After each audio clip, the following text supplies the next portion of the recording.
যমুনায় দৃশ্যমান 4.8 কিলোমিটারের বঙ্গবন্ধু রেল সেতুর পুরো কাঠামো বসানো শুরু হয়েছে। স্লিপারবিহীন রেল ট্র্যাক, সমান তালে চলেছে অ্যাপ্রোচ ডবল লাইনের কাজ।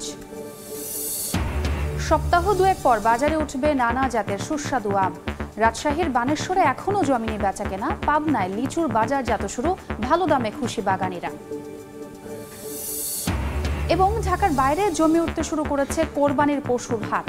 নওগাঁয় বেশিরভাগই মাঝারি আকারের সার, দর দামে ব্যস্ত ব্যাপারীরা।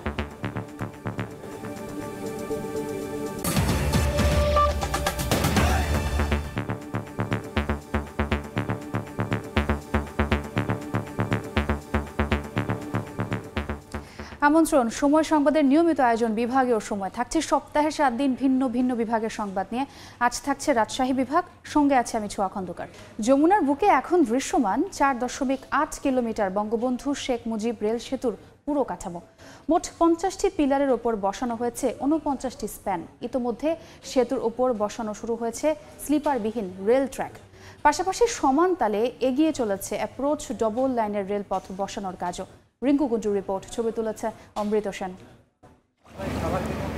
যমুনার বুকে দ্রুত এগিয়ে চলেছে বঙ্গবন্ধু শেখ মুজিব রেল সেতুর নির্মাণ কাজ। ইতিমধ্যে নদীর ওপর দৃশ্যমান সেতুর 4.8 কিলোমিটার মূল কাঠামোর পুরোটাই। মোট 50টি পিলারের ওপর বসানো হয়েছে 49টি স্প্যান। দেশের দীর্ঘতম এই রেল সেতুর মূল কাঠামো নির্মাণের পাশাপাশি নদীর দুপারে চলছে অ্যাপ্রোচ ডাবল লাইন রেলপথ বসানোর কাজও। আমরা এখানে দিনরাত কাজ করতেছি যাতে আমরা কোনো ধরনের ডিলে না হয়, এই জন্য আমরা যথেষ্ট সচেতন আছি। নদী শাসনের কাজ চলতেছে, রিভার ট্রেনিং ওয়ার্কটা, এটাও অলমোস্ট আমরা শেষের দিকে চলে আসছি। নদীর পূর্বপার টাঙ্গাইল অংশে থাকছে 4.2 কিলোমিটার অ্যাপ্রোচ ডাবল লাইন সুবিধা, আর নদীর পশ্চিম পার সিরাজগঞ্জ অংশে থাকছে 3.8 কিলোমিটার। এরই মধ্যে টাঙ্গাইল অংশে 90% আর সিরাজগঞ্জ অংশে 85% অ্যাপ্রোচ রেলপথের কাজ শেষ হয়েছে। সিরাজগঞ্জ প্রান্তে পিয়ার 1 থেকে পিয়ার 23 পর্যন্ত কাজ আগামী সামনের জুন মাসেই শুরু হয়ে যাবে এবং যথাসময়ে শেষ হবে আশা করা যায়। ডিসেম্বরের শেষ নাগাদ আমরা এটা যথাযথ কর্তৃপক্ষের মাধ্যমে উদ্বোধনের পদক্ষেপ গ্রহণ করতে পারব। প্রায় 16,781 কোটি টাকা ব্যয়ে নির্মাণাধীন বঙ্গবন্ধু শেখ মুজিব রেল সেতু প্রকল্পটি বাস্তবায়ন করছে জাইকা। মোট 50টি পিলারের ওপর বসানো হয়েছে 49টি স্প্যান। এখন চলছে রেল ট্র্যাক ও সংযোগ সড়ক নির্মাণের কাজ। 2024 ডিসেম্বরেই এই বঙ্গবন্ধু শেখ মুজিব রেল সেতু দিয়ে ট্রেন চলাচল করতে পারবে বলে জানিয়েছে প্রকল্প সংশ্লিষ্টরা। বঙ্গবন্ধু শেখ মুজিব রেল সেতু প্রকল্প এলাকা থেকে রিঙ্কু কুণ্ডু, সময় সংবাদ। পরিপক্ক না হওয়ায় রাজশাহীর বানেশ্বরে এখনও আম উঠছে কম। এতে জমে ওঠেনি বেচা কেনাও। সপ্তাহ দুয়েক পর বাজারে উঠবে বিভিন্ন জাতের সুস্বাদু আম।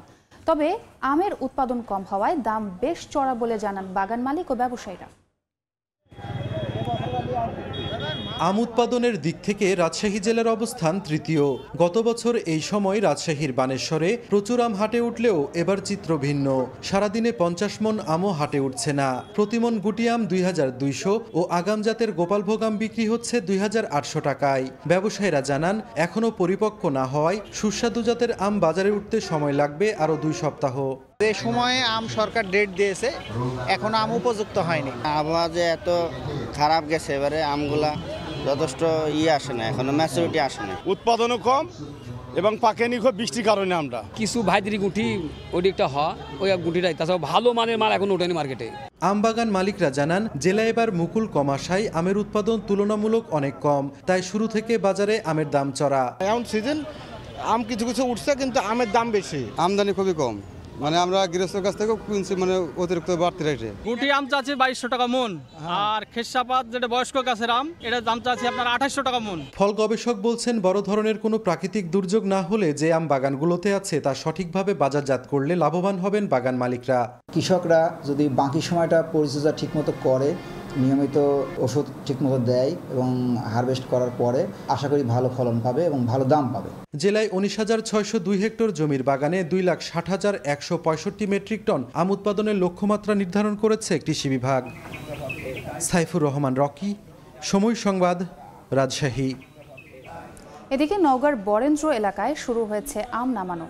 জেলা প্রশাসনের নির্দেশনা অনুযায়ী এখন নামানো হচ্ছে গুটি আম। সপ্তাহখানেক পর বাজারজাত করা হবে অন্য জাতের আম। প্রশাসনের ক্যালেন্ডার অনুযায়ী 30 মে থেকে মিলবে গোপালভোগ ও হিমসাগর আম। এবার আমের ভালো দাম আশা করছেন বাগান মালিকরা। কৃষি বিভাগের তথ্য মতে এবছর 4.5 লাখ মেট্রিক টন আম উৎপাদনের লক্ষ্যমাত্রা নির্ধারণ করা হয়েছে, যার বাজার মূল্য ধরা হয়েছে প্রায় 2,500 কোটি টাকা। পাবনায় লিচুর বাজারজাত শুরু হয়েছে, ভালো দাম পেয়ে খুশি বাগানিরা।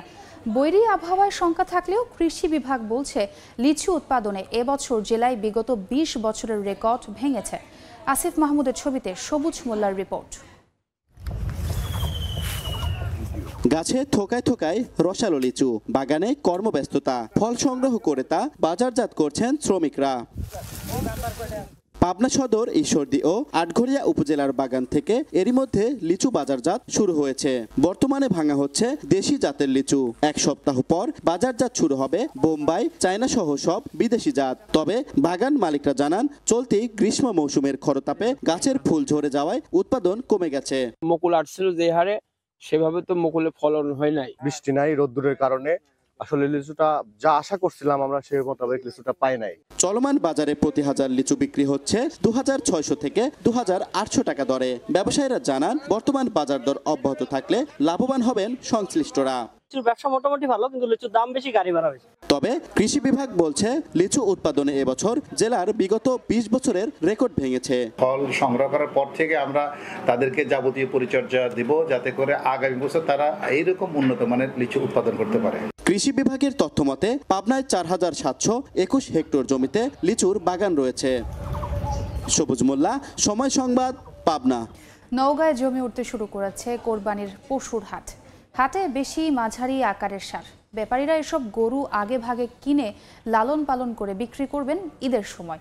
জেলায় এবার 7,50,000 পশু কোরবানির জন্য প্রস্তুত করেছেন খামারিরা। রকিবুল ইসলামের ছবিতে MR রকির রিপোর্ট। কোরবানি ঈদের বাকি সপ্তাহ তিনেক, এর মধ্যেই গরু বেচাকেনায় জমজমাট নওগাঁর মাতাজি হাটে। হাটে মাঝারি জাতের ষাঁড় গরুই বেশি। এসব গরু ব্যাপারীরা কিনে ঈদের সপ্তাহখানেক আগে ফের হাটে তুলবেন। 15 থেকে 20 দিনের ব্যবধানে ষাঁড় গরু মোটাতাজা করে বাড়তি মুনাফার জন্য দরদাম হাঁকিয়ে কিনছেন ক্রেতা। গোখাদ্যের চড়া দরে গরু প্রতিপালনে বাড়ছে খরচ। হাটে তোলার পর কাঙ্ক্ষিত দাম না পাওয়ার অভিযোগ প্রান্তিক খামারিদের। অন্যদিকে মৌসুমের প্রথমেই হাটে তোলা গরুর বেশি দাম হাঁকার অভিযোগ কিনতে আসা ব্যাপারীদের। মাঝারি গরুর দামটা একটু বেশি, বিশেষ করে বকনা গরু, 2 দাঁত 4 দাঁতের গরুর বেচা কিনা খুব কম হচ্ছে। আশা করা যায় ঈদের আগে বেচা কিনা একটু ভালো হবে। বাজার খারাপের জন্য 1,10,000 দিয়ে বেচলাম। পয়লা বৈশাখ থেকে পরার পর থেকেই হাটঘাট খুব খারাপ অবস্থা। নওগাঁর 11 উপজেলায় চলতি বছর কোরবানির পশুর হাট বসবে 74টি। স্থানীয় প্রাণী সম্পদ অধিদপ্তরের তথ্য বলছে, এ জেলায় 68,500 গোখামারে গরু প্রতিপালন হচ্ছে 22,50,000, যার মধ্যে শুধুমাত্র কুরবানিকে ঘিরেই 7,50,000 গরু প্রস্তুত করা হচ্ছে, যা গেল বছরের চেয়ে প্রায় 40,000 গরু বেশি। নওগাঁর মাতাজি হাট থেকে MR রকি, সময় সংবাদ। বগুড়ায় মজুত করা 2.25 লাখ ডিম বৃহস্পতিবারের মধ্যে বাজারে ছাড়ার নির্দেশ দিয়েছেন ভ্রাম্যমাণ আদালত। একই সঙ্গে মজুতকারীকে জরিমানা করা হয়েছে। দুপুরে সদরের এরুলিয়া এলাকায় যৌথভাবে অভিযান চালায় জেলা প্রশাসন ও পুলিশ। এ সময় বাজারে কৃত্রিম সংকট তৈরির জন্য 1 মাস ধরে মজুত 2.25 লাখ ডিম জব্দ করা হয়। এসব ডিম বৃহস্পতিবারের মধ্যে বাজারে ছাড়ার নির্দেশ দেন ভ্রাম্যমাণ আদালত। পাশাপাশি কোল্ড স্টোরেজ মালিককে 30,000 টাকা জরিমানা করা হয়।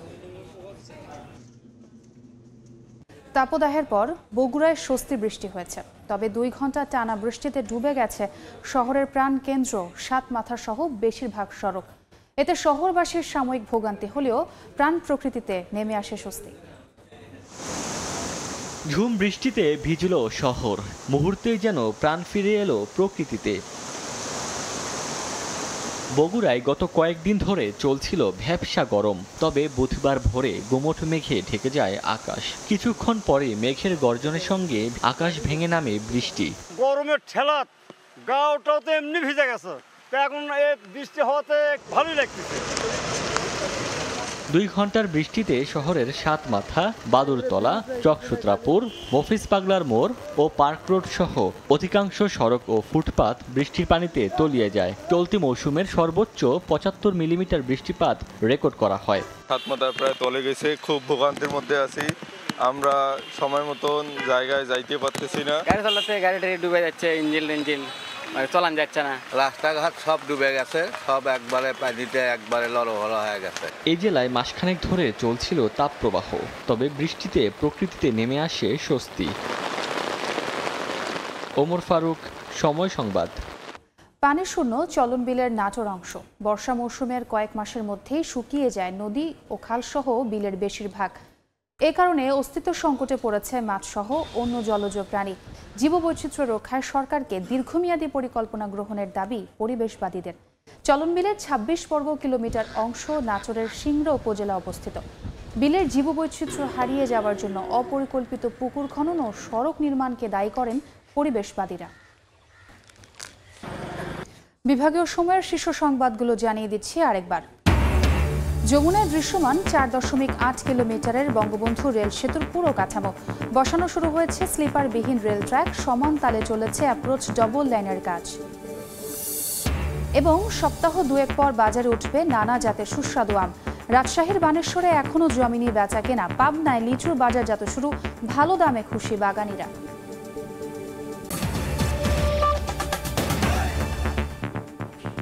এই ছিল বিভাগীয় সময়ে। আগামীকাল থাকবো খুলনা বিভাগের আয়োজন নিয়ে। এরপর আন্তর্জাতিক সময় নিয়ে ফিরছি কিছুক্ষণ পর। সঙ্গেই থাকুন সময়ের।